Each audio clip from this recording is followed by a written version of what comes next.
I gotcha. Hey tappers, today let's talk about what do I mean when I say the root of your issue. If you look into the science behind how the subconscious stores things and then how it relays that information back to you consciously whenever it is triggered by something, it has to have a beginning point in order for it to have that reference, right? That is the root. Now, roots are sometimes nonsensical, right? Someone who has a phobia of spiders, their root may not be in a spider, but it may be in an experience where they got surprised or harmed in a way that they weren't expecting. And now their brain correlates that with every time I see a spider, that may surprise me or hurt me in a way that I'm not expecting. And therefore, that triggers that root. Probably my most common example that I have for this is when I'm working with someone who is a perfectionist. Oftentimes, perfectionism actually isn't rooted in, I want to get this right, or I want to be really good at this. In fact, it's rooted in, I want to be safe. And so the brain has decided, well, the way to be safe is to be beyond reproach, therefore, let's be perfect. So then in order to unwind that, you don't tap on the perfectionism. You can start there, but you don't stay there.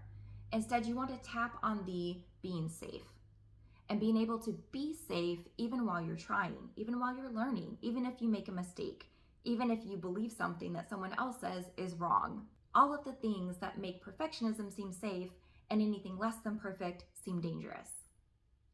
Those are the correlations that you're trying to unhook.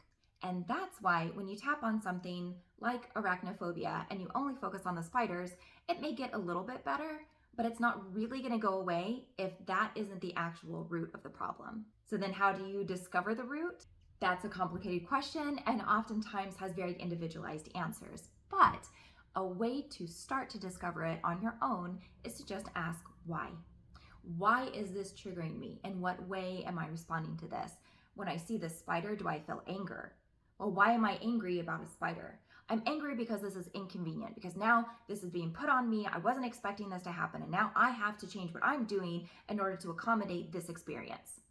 Okay, well, all of those words can start to shape what the actual root is underneath it. But no, I don't feel anger. In fact, I feel scared when I see a spider. It terrifies me because I don't have control of the situation. This is something that now I might have to deal with in ways that I don't want to. Okay, well, that's another insight that then you can start to unweave. I hope this is helpful. Let me know. I'll see you soon.